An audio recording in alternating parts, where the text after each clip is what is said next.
ओशो कहते हैं कि ध्यान चेतना की विशुद्ध अवस्था है, जहां कोई विचार नहीं होते, कोई विषय नहीं होता।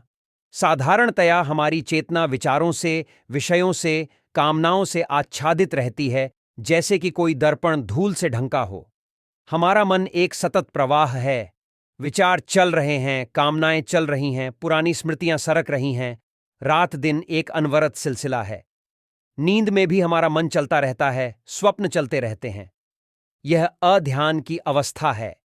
ठीक इससे उल्टी अवस्था ध्यान की है, जब कोई विचार नहीं चलते और कोई कामनाएं सिर नहीं उठाती।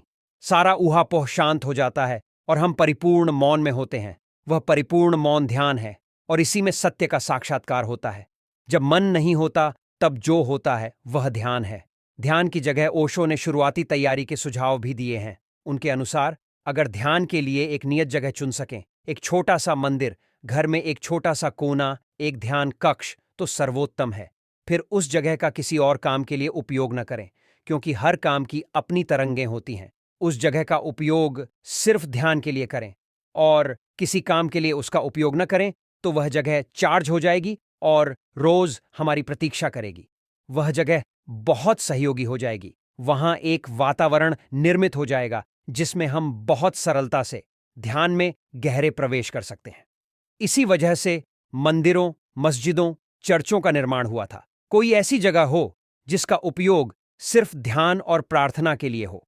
ध्यान का समय, ओशो कहते हैं कि अगर ध्यान के लिए एक नियत समय चुन सकें तो वह भी बहुत उपयोगी होगा, क्योंकि हमारा शरीर, हमारा मन एक यंत्र है। अगर हम रोज एक नियत समय पर भोजन करते हैं तो हमारा शरीर उस समय भोजन की मांग करने लगता है। हमारा मन भी एक यंत्र है। अगर हम एक नियत जगह पर, एक नियत समय पर रोज ध्यान करें तो हमारे शरीर और मन में ध्यान के लिए भी एक प्रकार की भूख निर्मित हो जाती है। हर दिन उस समय पर शरीर और मन ध्यान में जाने की मांग करेंगे। शुरू शुरू में यह बहुत सहयोगी होगा, जब तक कि ध्यान हमारे लिए इतना सहज न हो जाए कि हम कहीं भी, किसी भी समय ध्यान में जा सकें। तब तक मन और शरीर की इन यांत्रिक व्यवस्थाओं का उपयोग करना चाहिए। इनसे एक वातावरण निर्मित होता है। कमरे में अंधेरा हो, अगरबत्ती धूपबत्ती की खुशबू हो, एक ही लंबाई के वो एक प्रकार के कपड़े के वस्त्र पहने, एक से कालीन या चटाई का उपयोग करें, एक से आसन का उपयोग करें। इससे ध्यान नहीं हो जाता, लेकिन इससे मदद मिलती है। व्यवस्था सिर्फ इतना करती है कि एक सुखद स्थिति निर्मित हो, और जब हम सुखद स्थिति में प्रतीक्षा करते हैं तो कुछ घटता है। जैसे नींद उतरती है, ऐसे ही परमात्मा उतरता है। जैसे प्रेम घटता है, ऐसे ही ध्यान घटता है।